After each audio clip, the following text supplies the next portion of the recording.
تلاوته أناء الليل وأطراف النهار واجعله لنا حجة يا رب العالمين. اللهم افتح لنا فتوح العارفين وارزقنا فهم النبيين واجعلنا من عبادك الصالحين والمتقين يا رب العالمين. بسم الله الرحمن الرحيم. قال مصنف رحمه الله تعالى نفعنا الله بعلومه وبكتابه في الدارين Allahumma amin ya rabbal alamin. Wa ba'du qala, topik baru takut akan dosa, betul?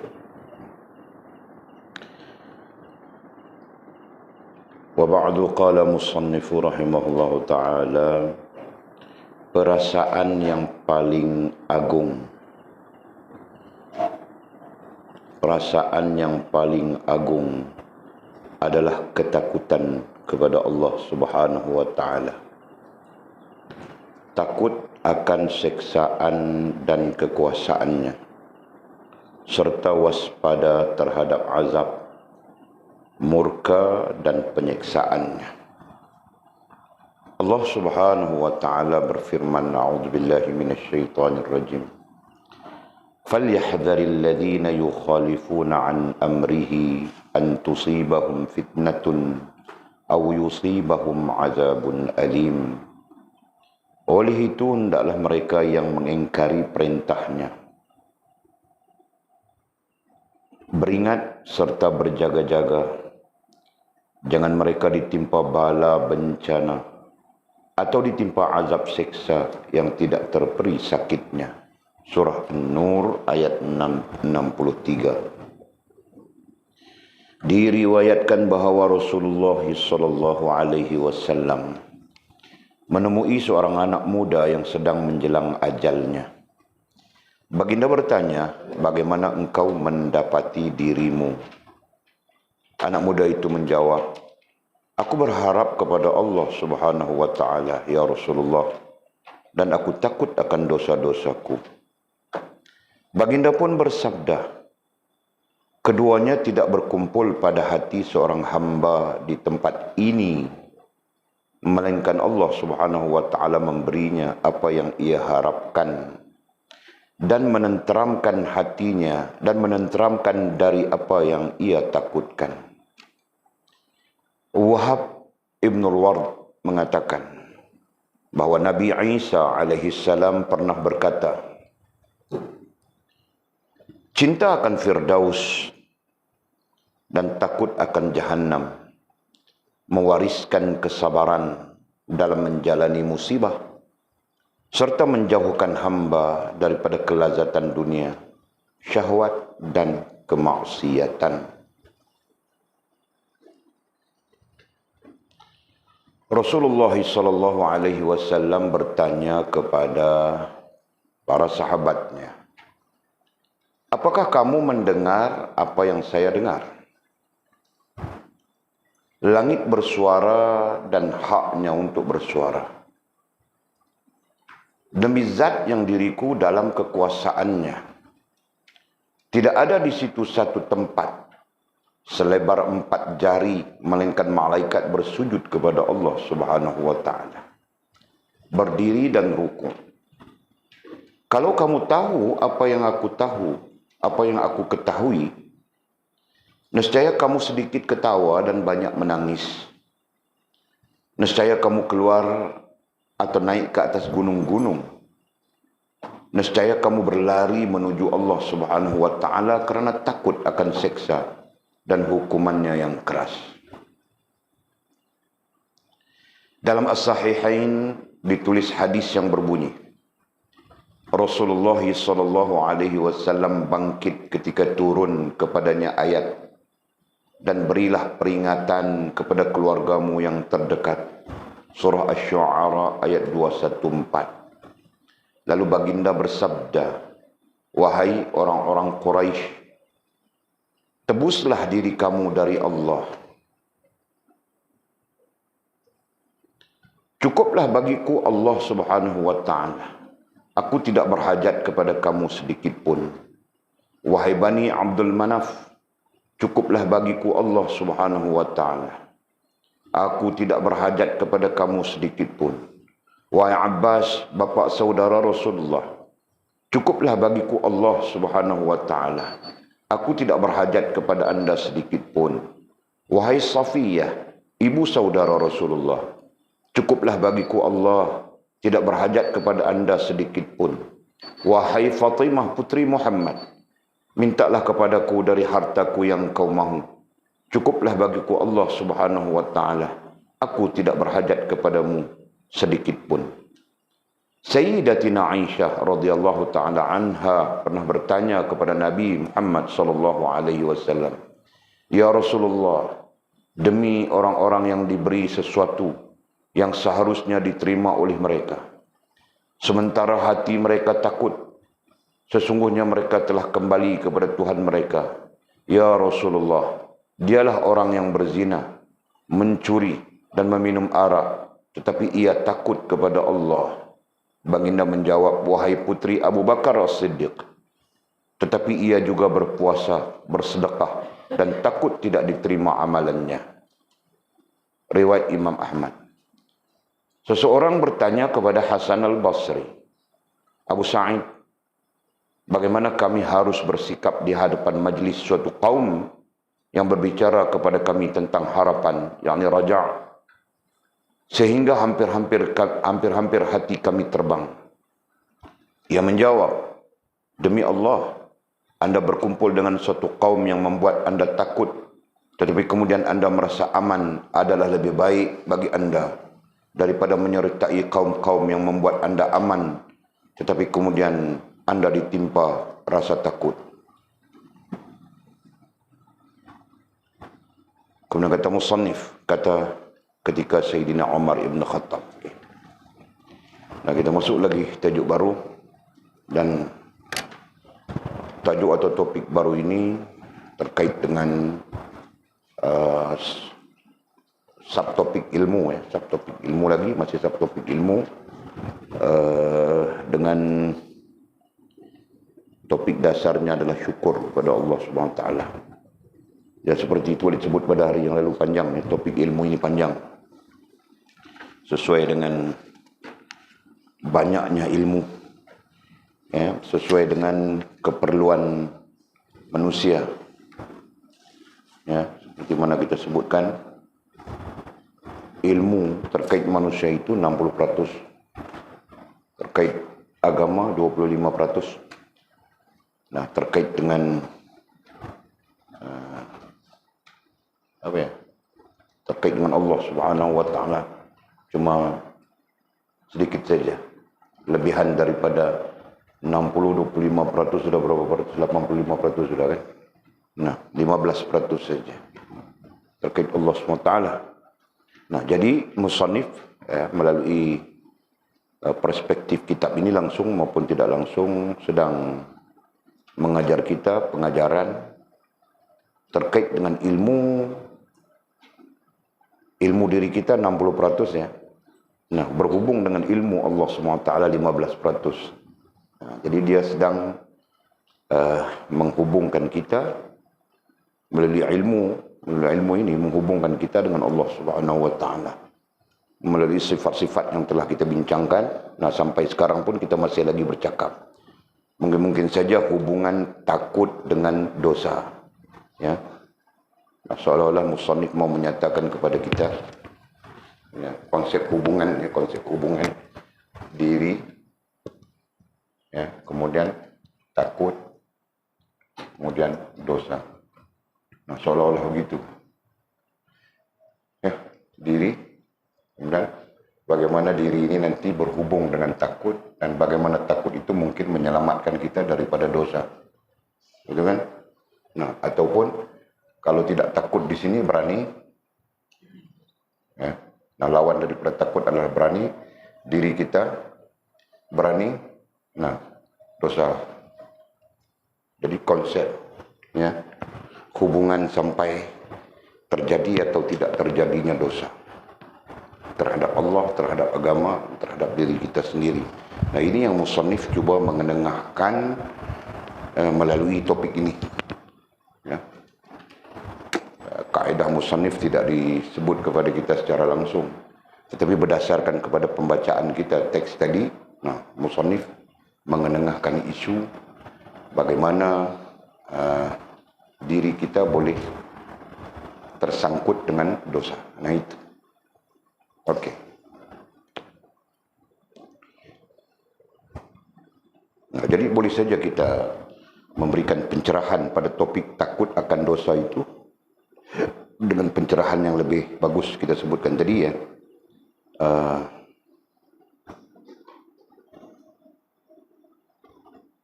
Bagaimana diri kita tersangkut dengan dosa. Nah itu topik yang mau dibincangkan. Dasar saja ya, dasar kepada topik ini. Okey. Kata musannif rahimahullah ta'ala, perasaan. Nah istilah itu muncul. Sedang istilah ini kita belajar, kita kaji sudah pada fasa dasar. Fasa dasar, fasa daras. Nah kita kaji sudah. Perasaan. Perasaan datang daripada rasa. Rasa datang daripada hati. Hati adalah sebahagian daripada elemen kerohanian. Elemen rohaniah kita. Nah hal itu semua orang alim sudah. Ya, jika hal itu masih samar-samar, berarti berapa mili buang baik itu daripada jangan ada begitu. Kau mau jual ikan kan? Kami tidak beli ikan malam-malam begini, tahu kan? Malam ini kami mau mengaji saja. Nah baik begitu dipakai masa jual ikan, masa kutip buah kelapa, masa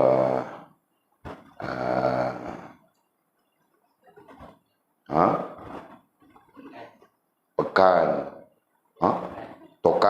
tokan, nah itu saja. Okey. Nah masa-masa belajar jangan begitu. Okey Mizi? Okey. Nah disebutkan sudah tadi perasaan. Nah sudah tentu istilah dasarnya adalah rasa, gitu kan? Kemudian kita menggunakan istilah rasa dan perasaan.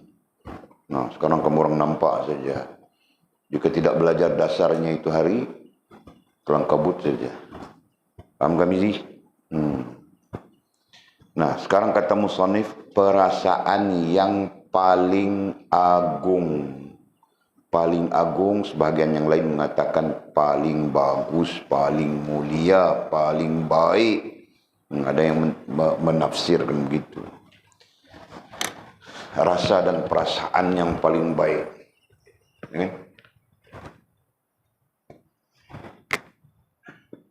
Rasa dan perasaan yang paling baik. Nah, kemudian disebut paling agung itu. Ya.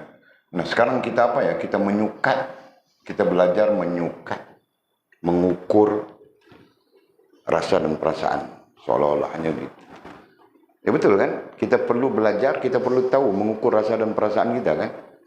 Nah, karena kita mengukur rasa dan perasaan kita, akhirnya kita berkesimpulan mau menikah dengan Yana, misalnya. Yanti. Siapa lagi? Contoh kan? Mizi, kau perlu paham itu Mizi. Nanti kau ukur. Kau sendiri yang akan ukur rasa dan perasaan kau terhadap antara Yana dengan Yanti. Gitu. Nah akhirnya kau pilih Yana misalnya. Berarti kau menetapkan rasa dan perasaanmu terhadap Yana. Soalnya begitu kan? Paham tak Mizi? Sama Mizi sampai 5 sekali jalan misalnya. Nah jadi kau perlu ukur sampai 5 kali. Nah itu yang buat muntah malam-malam tu, tahu tak? Okey. Rasa dan perasaan yang baik, yang paling agung ya, kita sebutkan tadi paling baik, paling agung. Nah, kenapa kita tadi balik kepada persoalan, kenapa kita bercakap tentang rasa dan perasaan yang baik? Nah, karena kita mau membina rasa dan perasaan yang baik. Yang baik ini ya, rasa dan perasaan yang baik ini dalam rasa dan perasaan kita. Betul. Kita yang mau membina dalam rasa dan perasaan kita, perasaan yang baik itu. Perasaan yang bagus itu, perasaan yang mulia itu, perasaan yang agung itu. Kita mau membina yang itu. Betul? Paham kah? Nah, jadi kita tidak mau rasa dan perasaan kita, ya, rasa dan perasaan kita masih lagi kita bercakap, rasa perasaan kita yang tidak tahu apa. Kadang-kadang disebut kosong, rasa dan perasaan yang kosong, kadang-kadang disebut sesat. Nah, itu boleh saja kan. Ada yang tidak kosong, tapi rasa dan perasaan yang sesat, yang menyeleweng. Ya kan? Ada lagi, kita tambahkan rasa dan perasaan yang caca marba atau. Nah, ini istilah kita ya, yang caca marba. Ya. Antara mau jadi bagus dengan mau jadi hantu. Itu caca marba namanya, itu kan? Ya. Paham? Dalam perasaan itu, dalam rasa itu ada rasa mau jadi bagus, mau jadi seorang yang bagus, mau jadi wali misalnya, ya kan? Dalam masa yang sama jadi hantu pun bagus juga kan? Itu rasa dan perasaan caca marba, tahu kan? Nah, jadi ringkasnya yang ini merosakkan, yang ini lagi merosakkan, yang ini punca kepada kerosakan. Nah, itu yang kita perlu faham. Nampakkah? Ya. Yang ini merosakkan. Walaupun di peringkat-peringkat kita mau berubah, memang perasaan itu akan ada. Rasa dan perasaan seperti itu, Pak. Betul kan, Jul? Mau pergi RTMS kah? Mau jadi hantu kampung kah? Mirip kau pun dulu berusia berasa begitu kan? Siapapun, Pak. Rantau pun serupa juga. Mau masuk RTMS kah? Mau jadi hantu kampung kah? Kau punya kampung apa rantau? Oh, kampung Seri Budaya dia. Kampung Seri Budaya itu semua orang pandai menari, kau tahu kah? Nah, di Sarawak itu ada kampung budaya kan? Di Sarawak ada kampung namanya Kampung Budaya. Kampung budaya itu, yang tinggal di kampung budaya itu semuanya penari kebudayaan, penari kebudayaan Sarawak aja kan? Iban kah, apakah? Itu. Bukan kampung itu kau kan? Bukan kan? Aku suspek sudah kau penari. Oke, jadi rantau ketika dia mau keluar ke kampungnya, dari kampungnya ke RTMS. Nah, dia pun caca marba juga, mau pergi tidak mau pergi, mau pergi tidak mau pergi. Mau jadi hantu kah? Mau jadi apakah? Betul kan? Nah, siapapun begitu, termasuk kau juga, sila. Kan? Termasuk Atul juga. Walaupun namanya Robiah Adawiyah. Nah, tapi ini Robiah Adawiyah hantu dulu. Kan Atul kan? Nah, caca marba saja. Nah, itu bilang caca marba. Nah, jadi kiaskan, boleh contohkan satu saja. Ya, jadi kiaskan dengan hal-hal yang lain. Semuanya dalam keadaan mungkin caca marba. Ya, termasuk mau solat, tidak mau solat pun caca marba juga kan? Mau solat, tidak mau solat.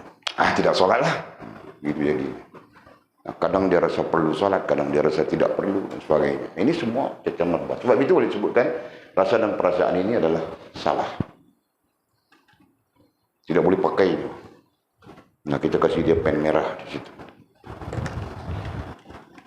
Oh, Abang Syam kita ada.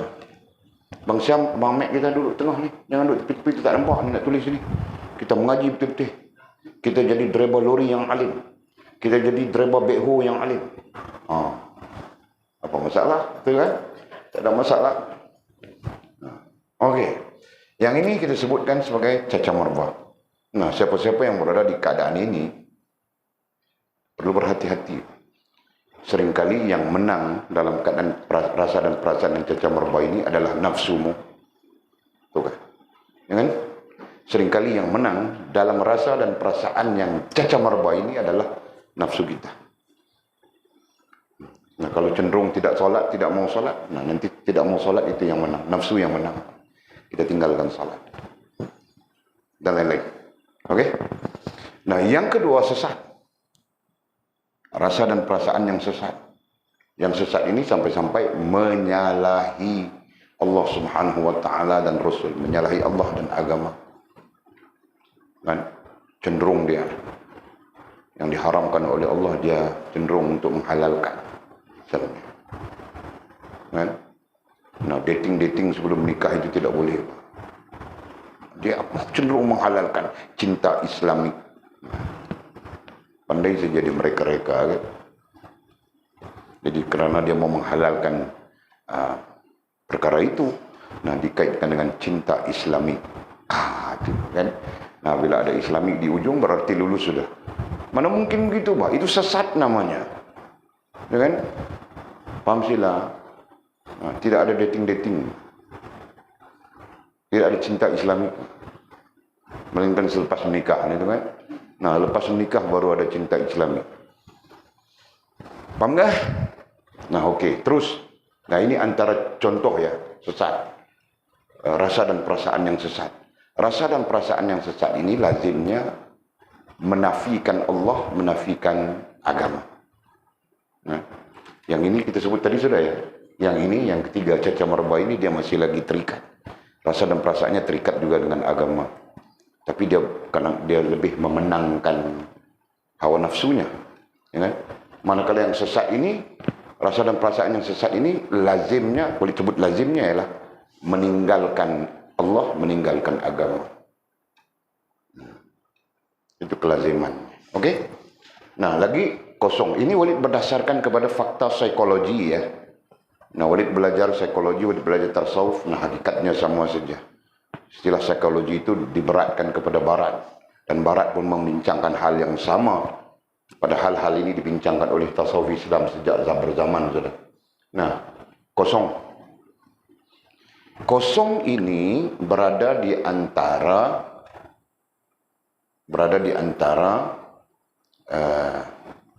seorang yang kembali kepada fitrah, seorang yang mau kembali kepada fitrah. Nah, itu kosong.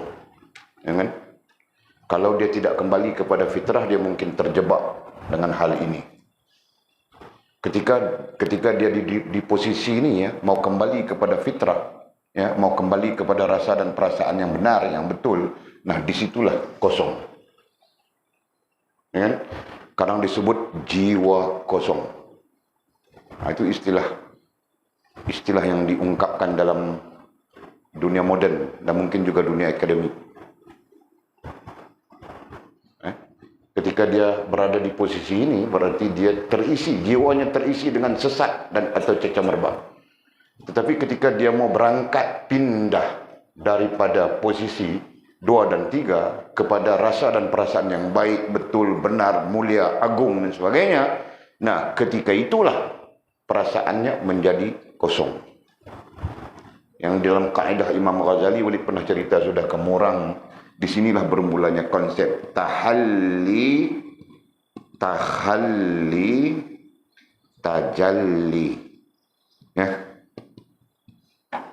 Masih ingatkah?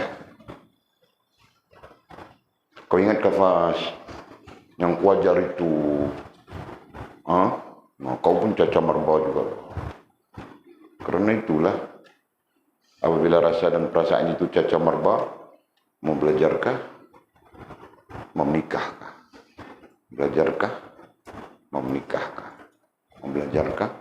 Mau menikahkah? Tiba-tiba lari si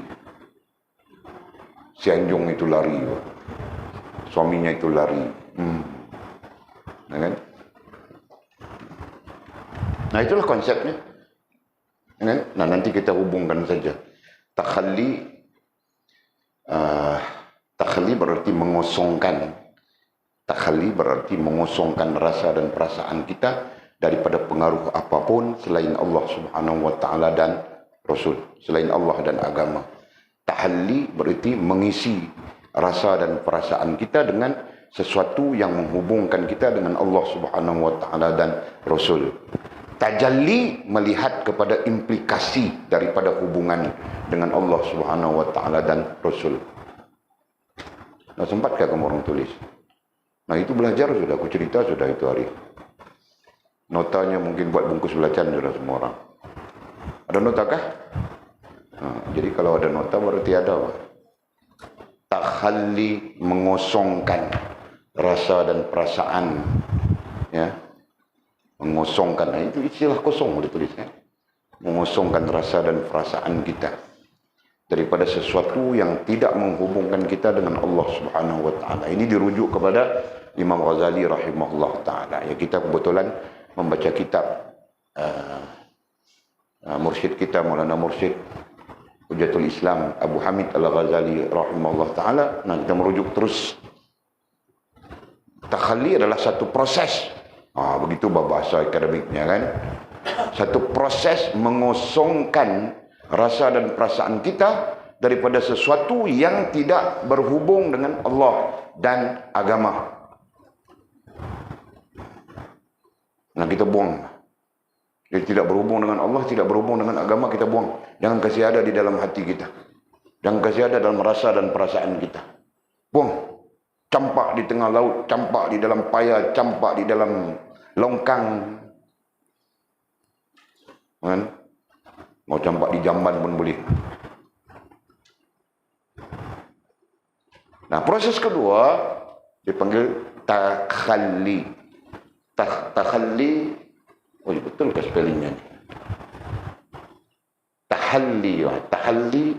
Nah, kedua dipanggil takhalli. Takhalli artinya memasukkan, ya, memasukkan dalam rasa dan perasaan kita hubungan yang baik, yang bagus, yang elok dengan Allah Subhanahu wa taala dan agama. Nah, ini berarti ini kosongkan, ya, ini kosongkan, ini masukkan, ya, ini masukkan. Nah, terbalik. Yang betul macam mana? Takhalli dulu kah? Itulah. Bagus kamu orang, ya. Nah, jadi takhalli dulu. Betul ya? Takhalli. Tahalli, betul kan? Okey. Nah, kemudian akhir sekali adalah tajalli. Tajalli adalah implikasi. Implikasi dari hubungan dengan Allah Subhanahu wa taala dan Rasul. Nah, jadi boleh kaitkan dengan konsep psikologi moden sama saja. Cuma konsep psikologi moden ini dia tidak, kalau merujuk kepada barat, tidak menghubungkan dengan Allah Subhanahu wa taala, kecuali seorang saja, Carl J. Jung. Carl G. Jung. Carl Gustav Jung namanya. Ya, 1948. Nah, itu bapak psikologi, termasuk disenaraikan sebagai bapak psikologi moden. Nah, dia saja yang menghubungkan dengan agama. Kan? Yang lain-lainnya, nah itu barat kan. Nah, kita sudah tentu menghubungkan dengan agama. Nah, boleh bercakap tadi di sana ya, kosong. Nah, inilah konsepnya. Apabila orang daripada sini dia, daripada situasi ini dia mau berangkat kepada menjadi bagus, ya kan? Nah, ketika itu dia perlu mengosongkan rasa dan perasaannya terhadap apapun selain daripada Allah Subhanahu wa taala dan agama. Betul? Sama saja macam kita. Kalau kita tidak mengosongkan rasa dan perasaan kita terhadap yang lain, ya, nah kita pun tidak datang ke pondok ini belajar. Paham tak? Kenapa? Karena lepas maghrib ini TV ada program bagus, ada channel bagus, sinetron. Nah, aku pun tidak tahu berapa tahun sudah aku tidak tengok TV. Sinetron, tahu tak? Nah, mungkin ada hal yang di siang hari tadi kita pun belum habis sembang. Nama sambung sembang malam ini, janji kedai kopi. Nah, mungkin begitu kan? Jadi ada saja yang akan mengalih pandangan rasa dan perasaan kita terhadap Allah SWT dan agama, ya, jika kita tidak mengosongkannya. Nah, kerana itulah proses yang disebutkan tadi, takhalli, tahalli, tajalli itu penting, ya, penting. Dan proses itu berlaku dengan dua, satu dengan ilmu, yang kedua dengan riyadhah, ya, satu dengan ilmu. Nah, perlu ada pengetahuannya. Jangan kita sampai tidak tahu, tidak ada pengetahuan. Tengok orang salah, kita pun berlaku salah. Orang menyeleweng, kita pun menyeleweng. Orang sesat, kita pun sesat. Kenapa? Karena kita tidak ada ilmu pengetahuan. Kita cenderung kepada taklidi, kita cenderung kepada mengikut bagaimana orang, bagaimana arus perdana. Kan? Nah, kita tidak mau begitu. Kita tidak mungkin, tidak boleh, bukan tidak mungkin, tidak boleh begitu. Sama sekali. Kita perlu berdiri di atas prinsip kita. Prinsip kita, prinsip diri kita, prinsip agama kita, prinsip Tuhan yang kita bertuhan dengannya. Nah, itu.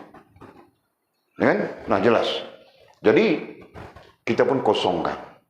Alhamdulillah, malam ini Abang Syam pun dia pun kosongkan hati, rasa dan perasaannya daripada apapun selain Allah Subhanahu wa taala dan agama. Nah, dia berada di sini dengan kita. Amit pun serupa juga. Abang Ihsan sekali-sekala dia ada, dia pun hantu juga, kadang ada, kadang ada. Cip semua atau kan cip semua.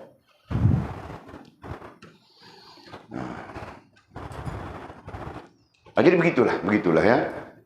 Proses itu kita perlu faham. Nah, jadi setelah kosong, dikosongkan, artinya dikosongkan daripada, ya seperti kita sebutkan di sini tadi ya, kita kosongkan daripada pengaruh-pengaruh yang lain, selain daripada Allah dan agama. Jelas ya? Nah, setelah itu barulah kita masukkan rasa dan perasaan yang mulia, yang agung, yang baik, yang apa kita sebutkan di teks kita tadi. Nah, teks kita sebut satu saja. Katanya, perasaan yang paling agung katanya. Ya kan? Perasaan yang paling agung. Nah, Walid sebut punca dulu terus ya, punca. Kita senaraikan. Puncanya adalah hati. Nah, di bawah hati itu rasa, perasaan. Nah, Walid tulis ini berkali-kali ya supaya hal ini menjadi lazim kepada kita. Nah, kemudian baru begitu.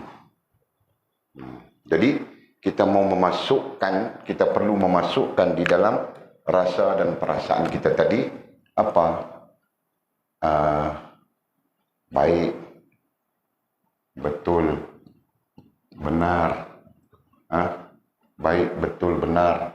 Nah, ini satu hal. Kemudian ikhlas. Ya, kita merujuk kepada agama ya, ikhlas, jujur dan sebagainya. Bla bla bla bla bla bla bla. Dan semua ini nanti kita simpulkan sebagai termasuk khauf ya, termasuk takut kepada Allah. Termasuk takut kepada Allah Subhanahu wa taala. Nah, inilah rasa dan perasaan yang agung. Paham ya? Jadi kesimpulan yang kita tunjukkan di sini berarti rasa dan perasaan itu perlu dibina, perlu dibentuk. Paham enggak? Nah, karena itulah dalam Islam langsung tidak langsung Nabi mengatakan adibu auladakum. Kan? Ajarlah, adabkanlah anak-anakmu. Maksudnya kita perlu mengajar anak itu adab. Mengajar anak adab berarti mengajar anak ihsan. Mengajar ihsan berarti mengajar tasawuf, betul. Mengajar tasawuf berarti mengajar 4 perkara, betul. Nah, cantumlah pengetahuan kamu orang itu. Ya. Mengajar tasawuf kepada anak berarti mengajar adab, betul kan? Mengajar adab kepada anak berarti mengajar mereka supaya berihsan. Betul kan?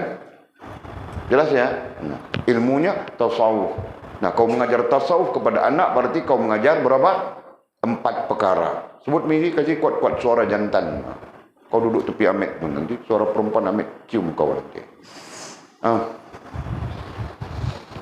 Psikologi, metafizik, estetika, etika.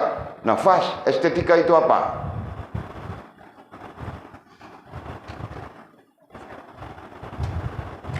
Sama belacan. Nah, apa kau cakap? Kepribadian itu apa? Syakhsiah. Syakhsiah itu apa? Bagus sudah. Aku kalau begitu aku kasih menikah apa kalau mau menikah, tahu kah? Ini itu pun tidak tahu mau menikah. Sebaik anjing lari. Tidak susah habis semua orang. Tapi yang paling kesian Atul lah. Ya, Atul nampak bersemangat lain sudah sekarang. Jiwanya betul-betul jiwa Rabi'ah Adawiyah sudah. Okey. Nah, jadi faham ya? Perasaan yang paling agung adalah ketakutan. Perkataan ketakutan tidak sesuai, Pak. Babitkan saja takut, ai khauf. Ambil perkataan itu ya.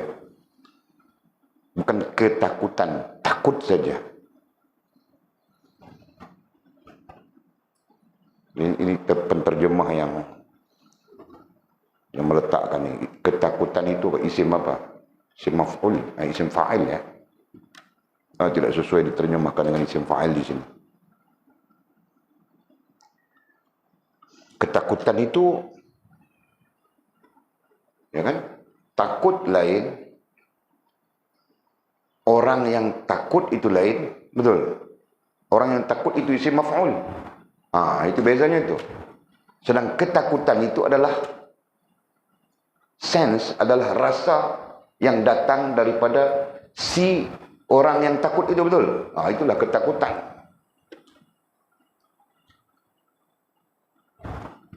Jadi kita pakai perkataan takut saja. Takut, nah kemudian ai-nya khauf.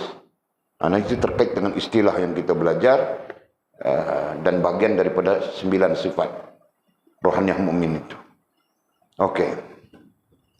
Jadi perasaan yang paling agung, disebutkan paling agung, nah mau menyatakan kepada kita terbaik, terbagus, terapa lagi, ya, termulia misalnya, itu kan yang perlu ada kepada kita. Jadi siapa yang perlu ada? Kita semua. Silaka, Faska, Mimika, Linaka, semua orang mah. Termasuk Walid, termasuk siapa saja. Nah, mesti ada rasa dan perasaan ini. Dan ini menjadikan kita hamba Allah Subhanahu wa taala yang baik. Ya, berarti rohaniah kita bagus. Nanti jasmaniah kita akan turut bagus. Nah, jika dalam rohaniah kita tidak ada rasa dan perasaan ini, nah perlahan-lahan jasmaniah kita turut merapu saja. Jasmaniah kita perlahan-lahan jadi cacat marba.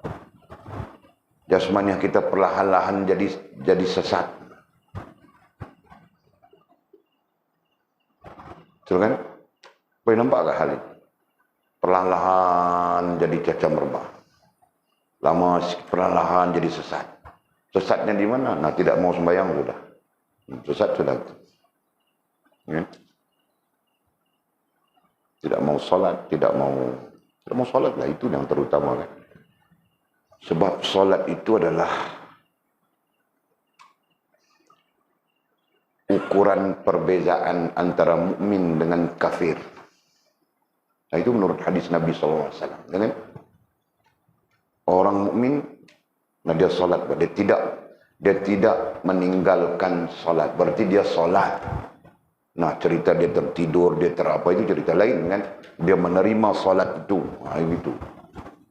Nah, sedangkan orang kafir, sekalipun namanya Islam dan sebagainya, dia tidak menerima solat. Apalagi mau solat, terima pun tidak. Kan? Itu perbezaan yang dimaksudkan dalam hadis Nabi SAW. Justru itulah kita perlu menjaga solat. Karena ukuran perbezaan antara diri seorang mukmin dengan kafirnya adalah solat. Amfas. Okey, jelas sudah ya. Jadi perasaan yang paling bagus, paling baik perlu ada di dalam rasa dan perasaan kita sendiri. Setiap kita adalah takut kepada Allah Subhanahu wa taala. Dan jangan tiada perasaan itu, ya. Jadi bagaimana kita mau tahu ukur diri kita? Rasa dan perasaan boleh diukur kan? Nah, sebab itu disebut tadi Mizi memilih Yana atau Yanti. Nah, mesti berdasarkan kepada rasa dan perasaannya. Betul. Fas memilih Anjung atau Bashir Ahmad Al-Bangladeshi. Nah, mesti berdasarkan rasa dan perasaan kau, Fas, betul kan? Bashir Ahmad. Hatiku 95% Bashir Ahmad. Anjung cuma 5% saja. Nah, kau pun pilih Bashir Ahmad. Kan? Nah begitu Pak. Itu contoh mudah aku berikan itu. Betul. Nah. Demikian juga dengan Allah Subhanahu Wa Taala ini kan. Nah, jika rasa dan perasaan kita terikat dengan rasa takut kepada Allah Subhanahu Wa Taala, nah itu nantinya yang akan membawa kita kembali kepada Allah Subhanahu Wa Taala, betul? Yang begitu. Karena ada rasa dan perasaan itu. Sebab itu sebahagian ulama menggunakan istilah yang agak unik ya kalau mau dikaji. Katanya hatimu adalah tanah dirimu. Tanamlah benih takwa di atasnya. Akan menumbuhkan pohon-pohon rindang dan indah. Meneduhkan dirimu di sisi, di hadrat Allah Subhanahu Wa Taala. Nah, aku tidak pandai sastra, aku cakap kalau kukas sastra kan itu bunyinya sedap, kau tahu kah? Sastra itu. Siapa yang mengungkapkan itu? Jalaluddin Ar-Rumi. Ulama besar itu yang menafsirkan Al-Quran menggunakan kaedah syair. Satu-satunya ulama tafsir yang menafsirkan Al-Quran menggunakan kaedah syair. Nah, dia menggunakan istilah hatimu adalah tanah dirimu. Nah, apabila tanah, kaulah yang menyuburkan dan kaulah yang lawan subur apa? Gersang. Nah, kau yang menyuburkan hatimu dan kau sendirilah yang menggersangkan hatimu. Kan? Karena dia adalah tanah. Nah, ketika tanah hatimu, hatimu yang menjadi tanah dirimu itu subur, tanamlah benih takwa katanya. Nah, saya akan tumbuh sepohon pokok yang rindang dan meneduhkanmu sendiri. Meneduhkan artinya memberi manfaat kepada kita sendiri. Nah, itu maksudnya. Ya kan? Nah, memberi manfaat kepada kita sendiri. Masya Allah, kita dapat berteduh di bawahnya, mungkin makan hasilnya dan sebagainya. Jadi kalau yang kita tanam itu khauf misalnya, nah hasilnya nanti adalah terhubung dengan Allah Subhanahu Wa Taala. Betul kan? Jelas ya? Jadi daripada syair itu ada pengajarannya. Kalau kau pandai bersyair, syair saja Pak. Panjang nanti ku karang, nanti ku tulis kasih ke orang. Ngomong syair saja di bawah pokok cempedak sana. Nah, hantu dari sana tidak akan datang sini. Kita ada pagar sudah tadi kan, mesti kan? Tidak apa Pak.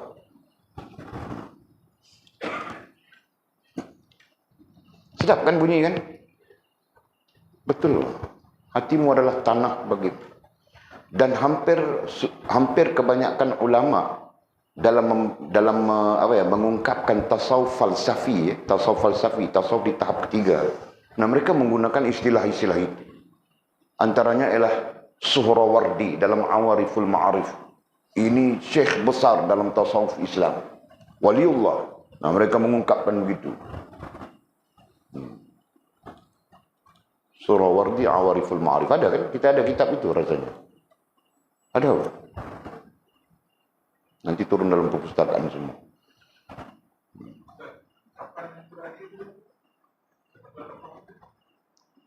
Engkau akan, lupa dah tu dah. Nak ulang balik Ulang balik tu nak sastra tu tak pandai. Dia kata, hatimu, artinya rasa dan perasaanmu itu adalah tanah dirimu. Jadi perbahasannya kemudian, jika kita suburkan tanah kita, berarti tanah kita akan mengeluarkan hasil yang bagus.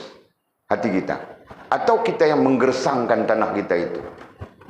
Nah, kita andaikan, jika kita suburkan tanah kita, kemudian tanah kita menjadi subur, nah kemudian katanya, tanamlah benih-benih takwa, katanya. Dia sebut benih takwa. Secara pengajian, secara fahaman kita yang belajar, benih takwa itu ada 9 kan. Nah, semuanya terkait takwa. Tanamlah benih takwa di tanah yang subur itu tadi. Nescaya dia akan menumbuhkan sepohon pokok yang rindang, kan? Dan pokok yang rindang itu akan memberi manfaat, memberi implikasi yang baik kepada kita. Nah, sebagai contoh, dia sebut di situ banyak panjang, tapi sebagai contoh kita katakan takut, khauf. Nah, bila ada khauf, kita tanam benih khauf, benih itu akan tumbuh menjadi sepohon pokok yang rindang, dan kita akan dapat manfaat daripadanya yang menghubungkan kita dengan yang menghubungkan boleh, tapi teks Jalaluddinnya mengatakan yang menyebabkan kita berada di hadrat Allah Subhanahu wa taala. Jadi taubat, benih taubat jika ditanam, nah nanti akan menumbuhkan sepohon yang rindang, dan kita implikasinya kita berada di hadrat Allah Subhanahu wa taala. Begitulah sifat-sifat yang lain, semuanya akan menyebabkan kita berada di hadrat. Hadrat itu bahasa, kan?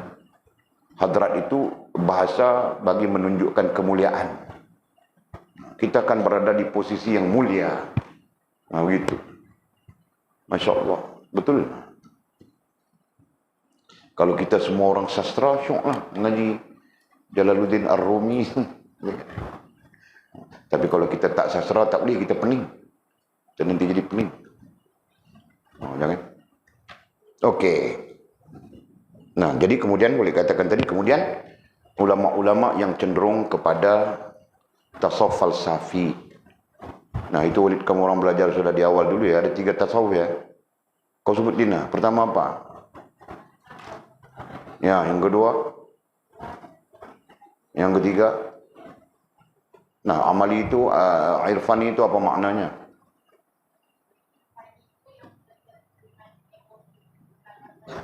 Oh, bagus. Belum nikah sudah. Hah? Tidak mau? Nah, ada orang tidak mau menikah sama dia. Okey. Terus kita ya.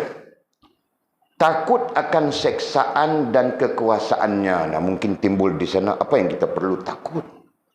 Ya, memasukkan rasa dan perasaan, memasukkan dalam rasa dan perasaan kita. Rasa takut kita sebutkan tadi sudah, karena itu adalah perasaan yang mulia, perasaan yang agung, dan kita sendiri mau perasaan yang mulia itu, mau perasaan yang agung itu. Justru apa yang kita perlu buat, nah, memasukkan prosesnya itu disebut takhalli tadi kan, memasukkan rasa takut akan seksaan dan kekuasaannya. Nah, ini mungkin kalau kita bincangkan tahap, nah ini tahap awal membina diri kita, membentuk diri kita. Nah, itu. Ya kan? Jadi kita masukkan kita sebut sudah di sana tahalli. Ya kan? Tahalli, jadi kita masukkan ke dalam rasa dan perasaan kita itu, ya, masukkan dalam rasa dan perasaan kita itu takut akan seksaan. Nah, takut akan seksaan, nah, itu cenderung kepada azab, sengsara. Nah, hal itu disebut oleh Allah Subhanahu wa taala di dalam Al-Quran. Nah, sisi lain Allah menjadikan azab sengsara akhirat itu sebagai motivasi kita untuk menjadi bagus, untuk menjadi baik. Kan? Dalam surah Baqarah kita baca itu ayat awal-awal saja. Alladzina yu'minuna bil ghaib wa yuqimunas shalah wa mimma razaqnahum yunfiqun. Allah mau kita beriman dengan perkara yang gaib. Syurga, neraka, dosa, pahala. Nah, itu perlu kita beriman. Ya, perlu yakin.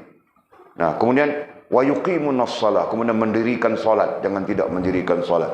Wa mimma razaqnahum yunfiqun. Allah mau kita menginfakkan rezeki bagian-bagian yang Allah anugerahkan kepada kita, kepada orang yang memerlukan. Walladzina yu'minuna bima unzila ilaika, dan kita beriman dengan apa yang diturunkan kepada baginda Nabi sallallahu alaihi wasallam, yaitu Al-Quran. Wa ma unzila min qablik, dan apa yang diturunkan sebelum kepada nabi kita, nabi-nabi terdahulu pun kita beriman juga. Ya kan? Nah, wabil akhirati hum yuqinun. Allah menutupnya dengan mereka beriman dengan hari akhirat. Sedang hari akhirat itu, ya, cenderung kepada azab, cenderung kepada nikmat, cenderung kepada nikmat, cenderung kepada azab. Tapi Allah menjadikan hari akhirat itu sebagai motivasi untuk kita dapat melakukan dan melaksanakan yang kita sebutkan di awal, yu'minuna bil ghaib wa yuqimunas shalah wa mimma razaqnahum yunfiqun, dan seterusnya. Nah, berarti Allah Subhanahu wa taala juga memberikan kepada kita motivasi azab dan motivasi nikmat. Betul? Akhirat itu terkait dengan azab dan nikmat. Nah, Allah memberikan kepada kita motivasi azab dan motivasi nikmat. Motivasi azab itu disebut seksaan dalam teks ini. Ya. Nah, jadi takut apa? Takut akan azab Allah Subhanahu wa taala. Nah, masukkan di dalam rasa dan perasaan kita takut kepada azab Allah Subhanahu wa taala. Nah, ini nanti berlaku jadual yang kita tunjuk di sini. Kan? Kau masukkan di dalam rasa dan perasaan kau yang kosong itu tadi dengan takut.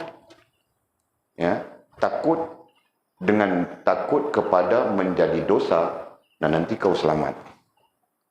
Ya. Nah, di akhirat kau selamat daripada azab itu. Diri kau, katakan di sini Amit memasukkan dalam rasa dan perasaannya takut berdosa. Dimasukkan. Nah, takut dimasukkan dalam hatinya, apa yang ditakuti itu dosa. Nah, dia tidak akan berdosa. Dia tidak akan sampai kepada dosa. Secara apa ya? Secara sengaja kita katakan begitu kan. Kalau kita belajar sudah silap atau salah itu ada dua, betul kan? Salah kita istilahkan salah, bukan silap, salah. Salah dengan sengaja, salah dengan tidak sengaja, betul? Nah, jadi sekurang-kurangnya takut yang ada di dalam perasaan kita, dalam rasa dan perasaan kita, menyelamatkan kita daripada salah yang disengajakan. Ya kan? Nah, ini menyebabkan kita terlepas daripada dosa. Ya, nah, terlepas daripada dosa, nanti di ujungnya selamat kita daripada azab. Betul? Nah, kadang-kadang Amit tidak masukkan rasa takut kepada Allah, takut kepada seksa itu di dalam hatinya. Amit masukkan berani. Amit masukkan dalam hatinya tidak heran. Nah, kan? Nah, sebab itu dia pun tidak heran. Dia tidak heran kepada dosa. Mau dosa kah, mau apa kah. Faham kan? Nah, jadi boleh tunjukkan di sini apa? Supaya kita faham ya konsep musannif kita Imam Ghazali rahimahullah taala dalam Kasyifatul Qulub yang sedang kita bincang ini, tidak langsung menyatakan perlunya kita membawa masuk rasa takut itu. Sifat takut itu di dalam rasa dan perasaan kita. Nah, itu. Jelas ya? Nah, Walid ulang-ulang sebut lagi itu. Jangan sampai tidak ada rasa takut. Hari ini orang tidak rasa takut kepada Allah SWT. Tahukah? Percayakah? Percaya tak, Mek? Orang tak takut Allah Ta'ala lah ni, percaya? Di Bukit Selambau, ujung sana. Kat Simpang 3. Bang Syam kita. Simpang 3 nak pergi Batu 9. Kawah. Ada karaoke besar Bang Syam. Dahsyat. Dia punya speaker dia tu. Dia punya gedegam. Kereta lalu di situ bergegak kereta. Itu dia lah tu. Daripada dia berpunca daripada tak ada rasa takut di dalam rasa dan perasaan. Kenapa tak ada? Sebab tidak ditanam. Nah, kalau kita berdasarkan kepada Jalaluddin Rumi tadi, ya kan? Karena kita tidak menanam benih ya, di atas tanah diri kita tidak tanam benih yang namanya khauf. Kita tak tanam benih, jadi dia tak menumbuhkan. Tu anak mampu dia pun duk pergi berjoget di situ lagi. Kan? Nah, istilah kita agak kasar. Tapi betul, itulah kenyataannya kan. Tua berarti dekat dengan mati. Nah, cakap orang Kedah ni tua nak mampus. Kasar sikit orang Kedah ni, kau tahu kan?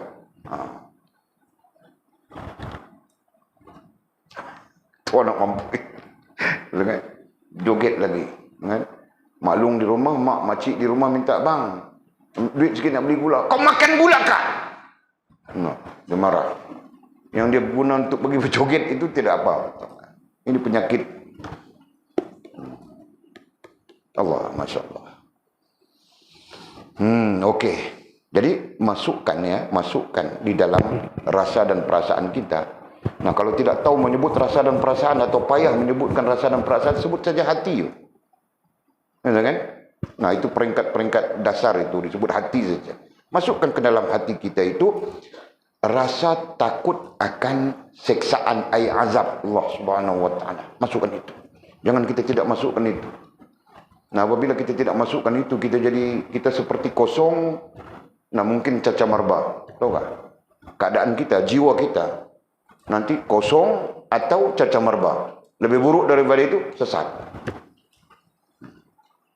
Paham tak? Sebab itu orang-orang yang bukan orang-orang sekarang. Bukan sekarang, dari dulu sampai sekarang. Ya. Hati-hati yang tidak ada rasa takut kepada Allah SWT. Perasaan-perasaan yang tidak ada rasa takut kepada Allah. Mereka lah yang merosakkan agama. Paham tak? Nah, mereka sendiri yang merosakkan agama. Nama Islam, orang Islam, keluarga Islam, tapi dia sendiri merosakkan agama. Paham tak? Nah, itu yang terjadi.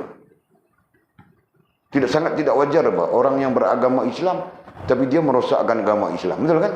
Sangat tidak wajar. Tapi itulah realiti yang terjadi. Berapa ramai orang Islam yang tidak menutup aurat. Tidakkah dia merosakkan agamanya sendiri? Berapa ramai orang Islam yang mau cerita ramai kan? Baru ini konsert perempuan Amerika, anak Yahudi itu, siapa namanya? Alice Billis itu. Alice Billis kan? Ada orang yang membuat kajian, tahu tak? Daripada tiket yang terjual, 85%-nya adalah orang Islam, orang Melayu Islam. Nah, bakinya Cina dengan India. Bakinya sikit saja. Tapi 85%. Nah, orang Islam macam kita. Yang tergila-gilakan Alice Billis itu. Nah, kau jangan sensitif aku sebut Billis. Okey, Billis sensitif saja. Nah, tahu tak? Masya Allah, ya Allah. Nah, semuanya kenapa? Jika kita teliti kenapa? Karena tidak ditanam dalam tanah. Ya, dalam tanah diri. Tidak ditanam dengan benih takut kepada Allah Subhanahu Wa Taala. Ya, betul, betul. Mana ibu bapa yang menanam benih itu kepada anak-anaknya? Ibu bapa sendiri tidak takut kepada Allah SWT. Ya kan? Nah, mudah-mudahan ke depan kita tidak begitu. Nanti kamu orang ada anak, kamu yang takut kepada Allah. Dan kamu orang yang menanam benih itu di dalam hati, rasa dan perasaan anak-anakmu. Nah, begitu kan? Allahu Akbar. Kemudian apa lagi? Apa lagi yang ditanam sekali itu? Dan kekuasaannya, dan takut kepada kekuasaannya. Ini berarti perkara yang kita masukkan juga di dalam rasa dan perasaan kita. Kuasa mutlak Allah Subhanahu Wa Taala. Kekuasaannya babit kuasa mutlak. Nah, itu perkataan yang seni, seninya ilmu tasawuf. Perkataan seni jiwa. Nah, itu.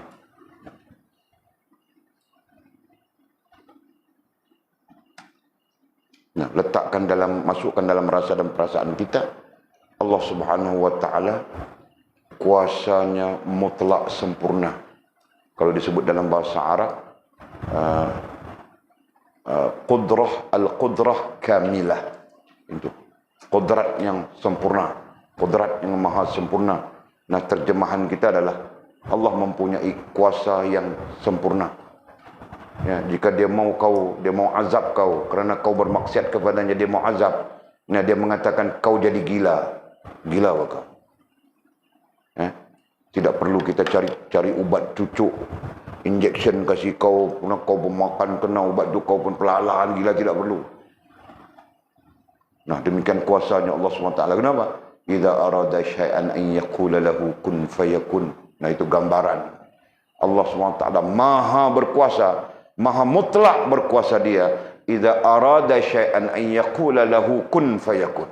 Sekiranya dia mau jadikan sesuatu, maka dia berkata jadi saja, maka jadi. Nah, gambaran untuk menunjukkan maha berkuasanya Allah Subhanahu Wa Taala. Tahu tak? Nah, sebab itu kita perlu ada rasa takut. Ya kan? Nah, kita berdosa, melakukan maksiat, melakukan kesalahan-kesalahan. Nah, sampai-sampai Allah SWT murka kepada kita. Mizi, gila kau. Gila terus. Dah tengok-tengok esok seluar pun tidak pakai jalan wang wing. Bebetnya itu. Kenapa sini? Nah, itu jambu ya, tangkap. Ikat di pokok sawit belakang ini. Paham ini? Paham Jul? Jangan. Hari ini orang cabar-cabar saja kuasa Allah SWT tahu kan? Sedar maupun tidak sedar mereka mencabar Allah Subhanahu wa taala. Mudah-mudahan saja Allah SWT tidak mendatangkan. Kalau Allah mau mendatangkan bala atas cabaran manusia itu dia saja, Pak. Dan kita juga turut merasa takut karena Allah Subhanahu wa taala balanya bersifat am. Itu berdasarkan kepada firman Allah Subhanahu wa taala dalam Al-Qur'an. Dan Nabi SAW juga menyatakannya. Ya, bila Allah SWT mendatangkan bala, nah orang sembahyang enggak, orang apa enggak, semua kena. Bezanya, orang yang melakukan maksiat, nah bala itu menjadi bencana kepadanya, azab kepadanya. Orang yang taat, orang yang soleh, nah itu menjadi kebajikan, menjadi pahala, menjadi kebajikan kepadanya. Nah itu saja bezanya. Tapi sifatnya bala'am. Sebab itu Allah SWT wattaqu.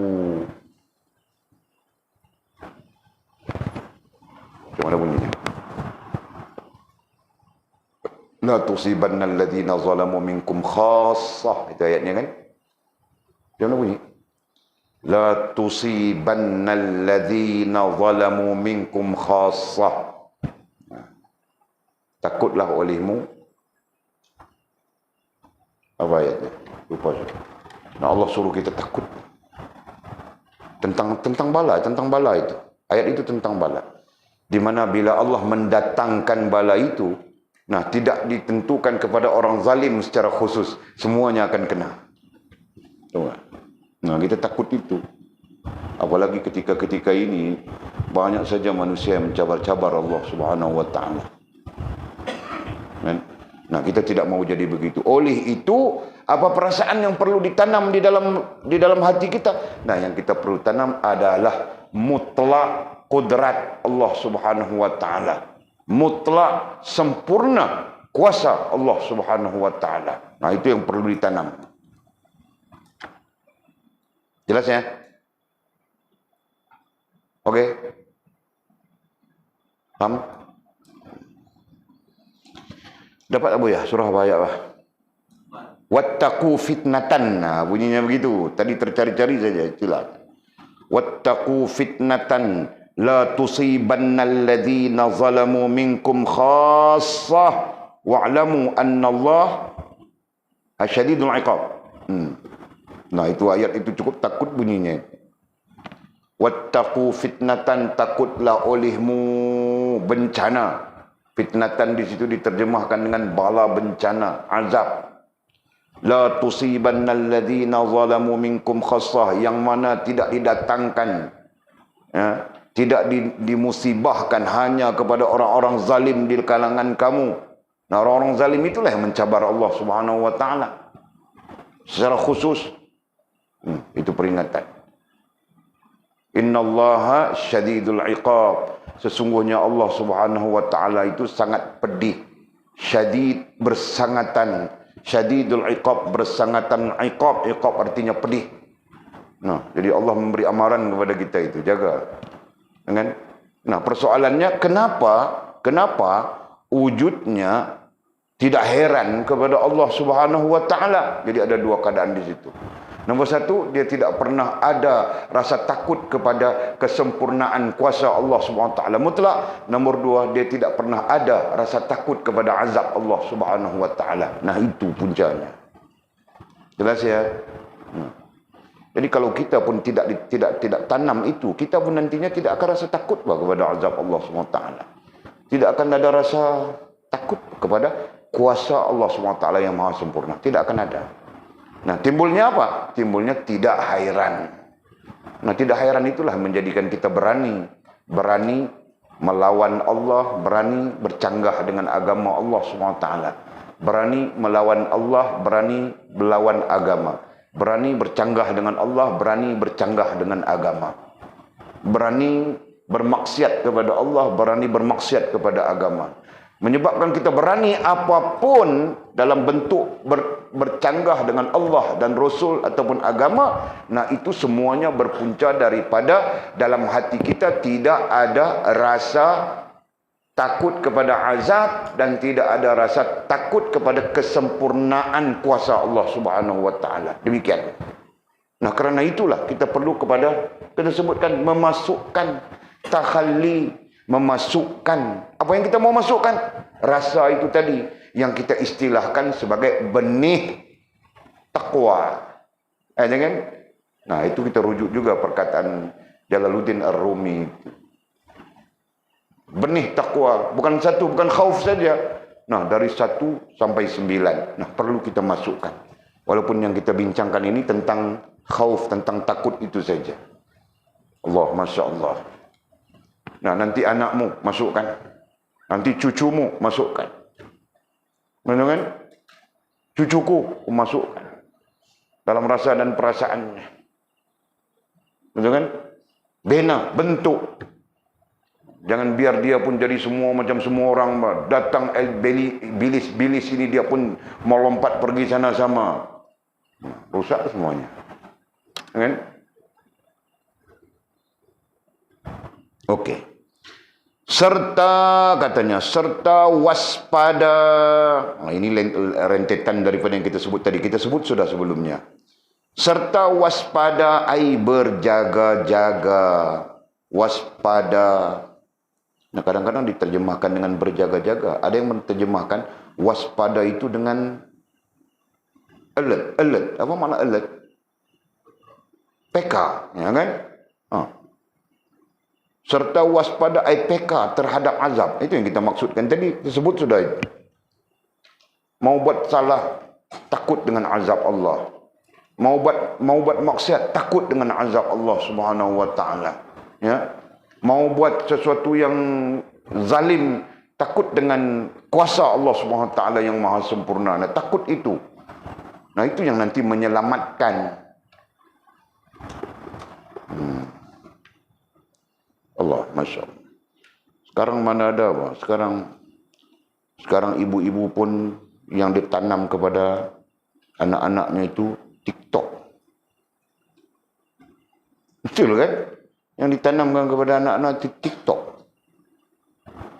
Materialistik, ya, langsung tidak langsung yang mereka tanamkan di atas tanah diri si anak, tanah diri si cucu. Yang mereka tanam itu adalah TikTok.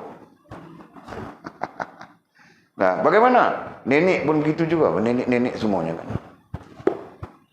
Mak-mak pun begitu juga, Mak.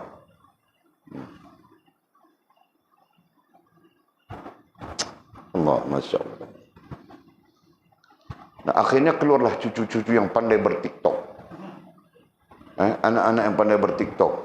Dia pandai TikTok saja. Dia tidak pandai untuk takut kepada Allah. Kenapa dia tidak pandai untuk takut kepada Allah? Karena dia tidak ditanam dengan doktrin istilah doktrin itu usuluddin, ya. Dia tidak ditanam dengan benih yang kita sebutkan tadi, ya, benih takut kepada Allah Subhanahu wa taala. Takut berdosa, nah itu tidak ditanam benih itu. Nah, akhirnya dosa jadi mainan. Nah, aku pun ada cucu-cucu ramai juga nih. Okey. Jadi katanya balik kepada sama kita sebutkan tadi juga, ya, waspada IPK terhadap azab, murka dan penyeksaannya. Nah, jadi implikasi daripada kita masukkan benih takut akan menyebabkan kita takut kepada azab, akan menyebabkan kita takut kepada kekuasaan Allah yang maha sempurna. Gitu kan? Nah, itulah maksud yang kita sebut sekarang ini. Dan selanjutnya menjadikan kita PK terhadap azab, PK terhadap kemurkaan, dan PK terhadap penyiksaan Allah Subhanahu wa taala. Kita kesimpulkan itu azab saja. Nah, yang menyebabkan kita jadi PK. Nah, jika tidak, kita tidak merasakan apapun. Kan? Buat maksiat tidak rasa apapun. Buat dosa tidak ada rasa apapun. Buat salah tidak akan ada rasa apapun. Nah, semua itu kenapa? Kerana kita tidak PK. Kan? Istilahnya di situ. Kenapa kita tidak PK?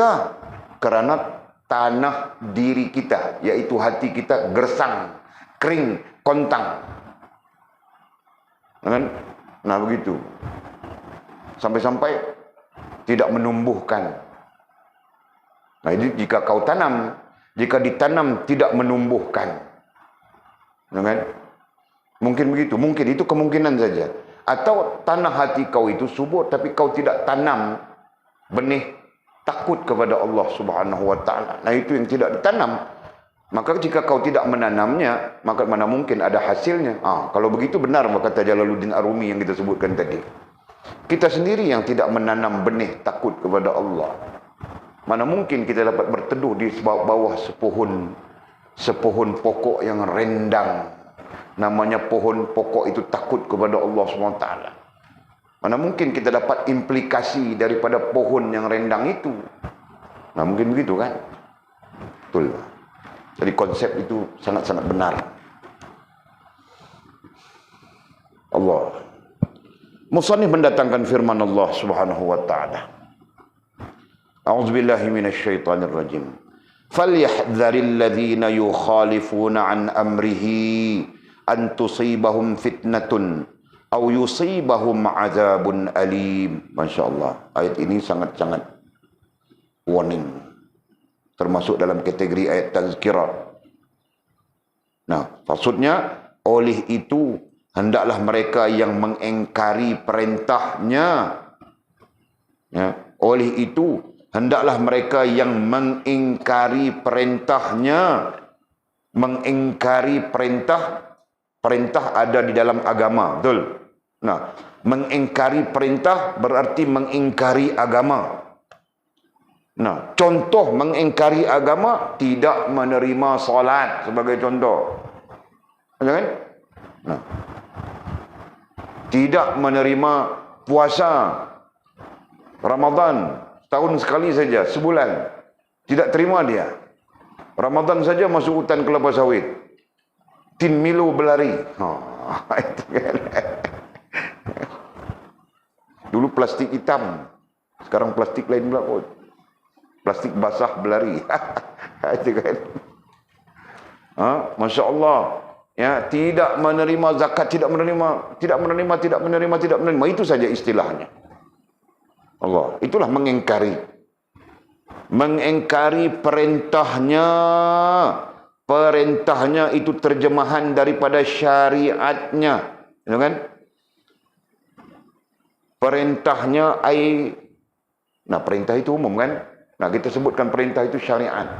Nah, apabila kita menyebut syariat berarti iman, Islam dan ihsan. Jadi dia punya tafsirannya adalah oleh itu hendaklah mereka yang mengingkari perintahnya iman, Islam dan ihsan. Nah, begitu. Karena setiap pengingkaran akan melibatkan ketiga-tiga hal itu. Sama saja setiap ketaatan akan melibatkan ketiga-tiga hal itu. Yang namanya taat akan melibatkan iman, Islam dan ihsan. Yang namanya maksiat atau percanggahan akan melibatkan iman, Islam dan ihsan. Tetap sampai hari kiamat. Nah itu Pak. Subhanallah. Kemudian kata Allah SWT, beringat serta berjaga-jaga. An tusibahum fitnatun aw yusibahum azabun alim. Ya. Beringat serta berjaga-jaga, jangan mereka ditimpa bala bencana. Nah, bala bencana ay azab. Supaya kita tidak confuse istilah. Nanti kadang-kadang datang bala bencana, kadang-kadang datang azab. Nah, supaya kita tidak confuse istilah.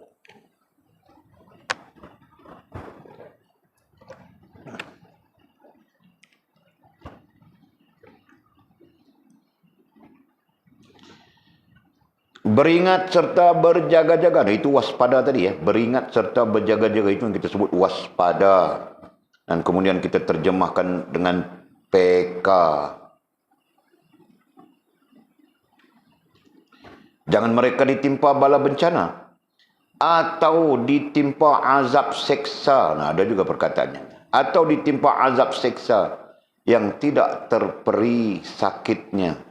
Yang tidak terperi ai tidak boleh diukur.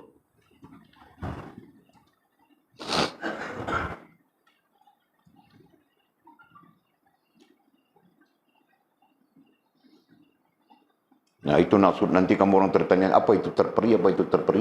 Kan? Tidak terperi sakitnya, ai tidak boleh diukur sakitnya.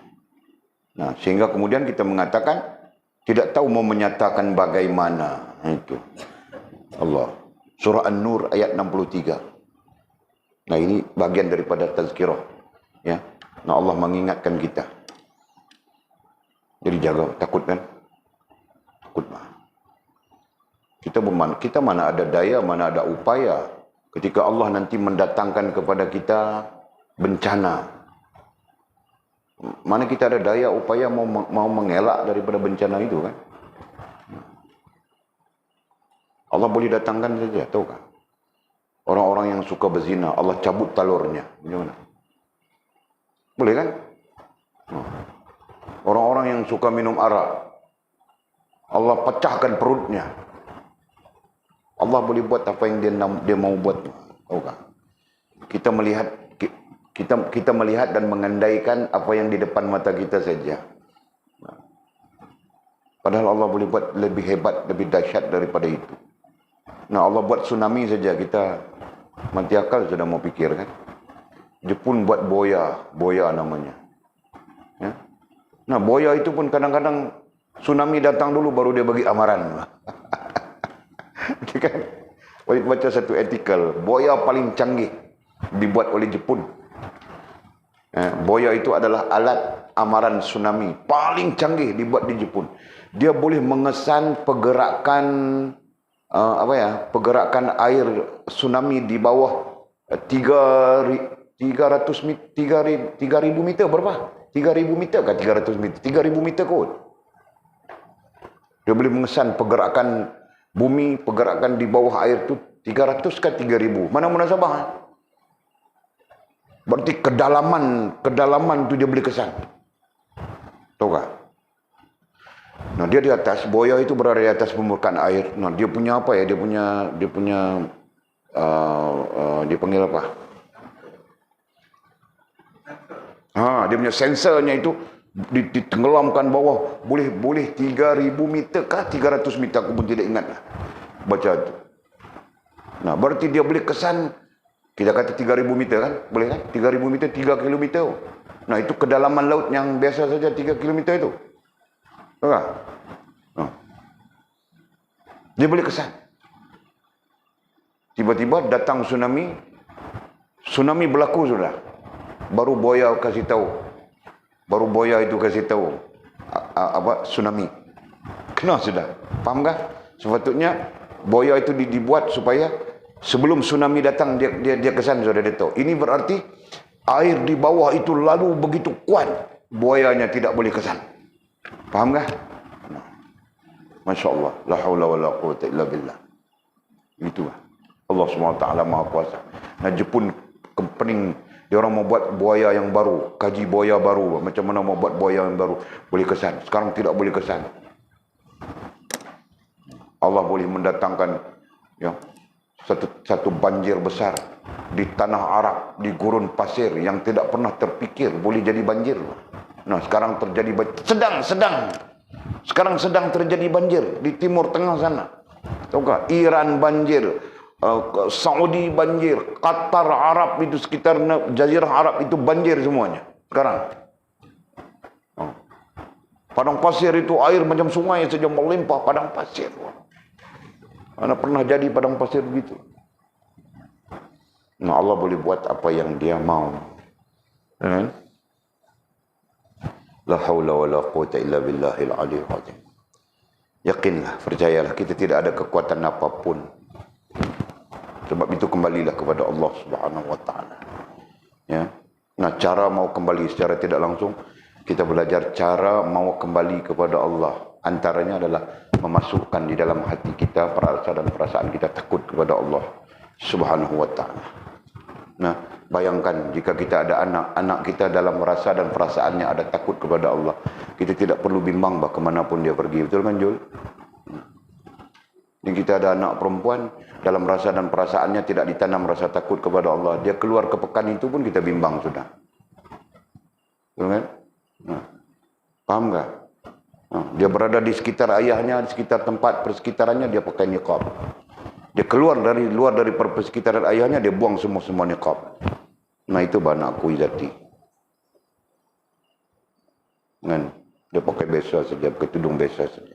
Dia pakai cermin mata macam artis yang bulat.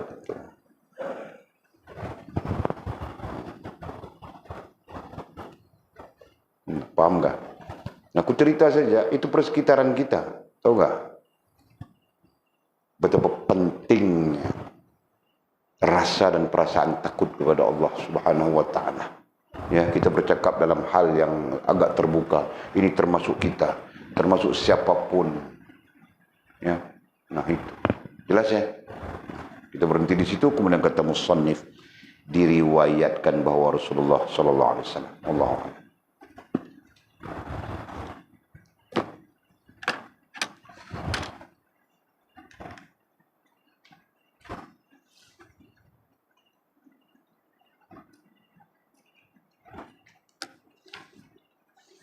Nah, ada soalan enggak?